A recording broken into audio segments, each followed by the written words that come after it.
Maybe Yes. if we just go ahead, we'll be lucky. Nope.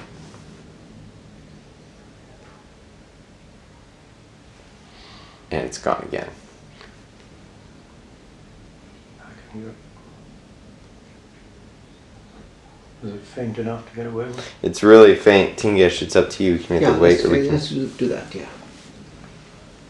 Wait? Or No, let's go ahead. Go ahead.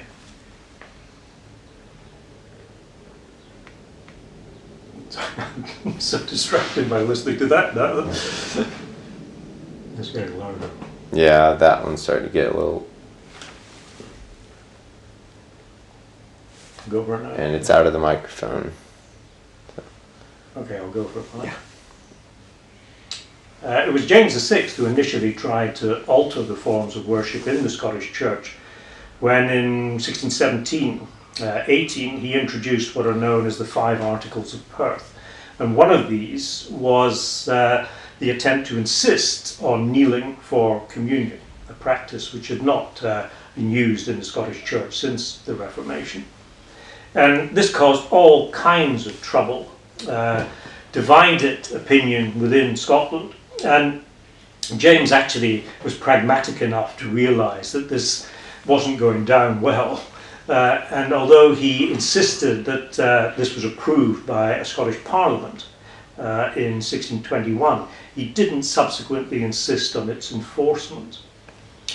When things got considerably worse, however, was when his son, Charles I, came to the throne in 1625. And he and Archbishop William Laud, his Archbishop of Canterbury, were determined to develop a much more high church form of Anglicanism in England itself, but subsequently also tried to introduce into Scotland a much more high church form of worship. And the result of this was the emergence in 1636 of a new Scottish prayer book, often known as Laud's Liturgy. And this, as far as the Scots were concerned, was not just indistinguishable from the English Book of Common Prayer, but was actually indistinguishable from popery.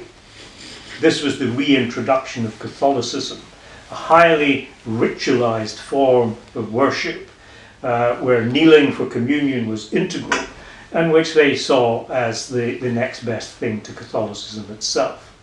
And it's the introduction of that prayer book in 1636 that leads directly to the major rebellion in Scotland against Charles I's regime, which would result in the drawing up of the National Covenant in 1638.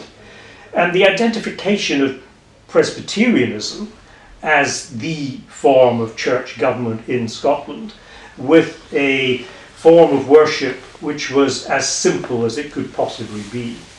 And the kind of liturgical changes as well as episcopacy that Charles I had become associated with are damned in Scotland as English, despite the fact that bishops had been introduced into the Scottish Church and had operated perfectly satisfactorily for 20 years anyway.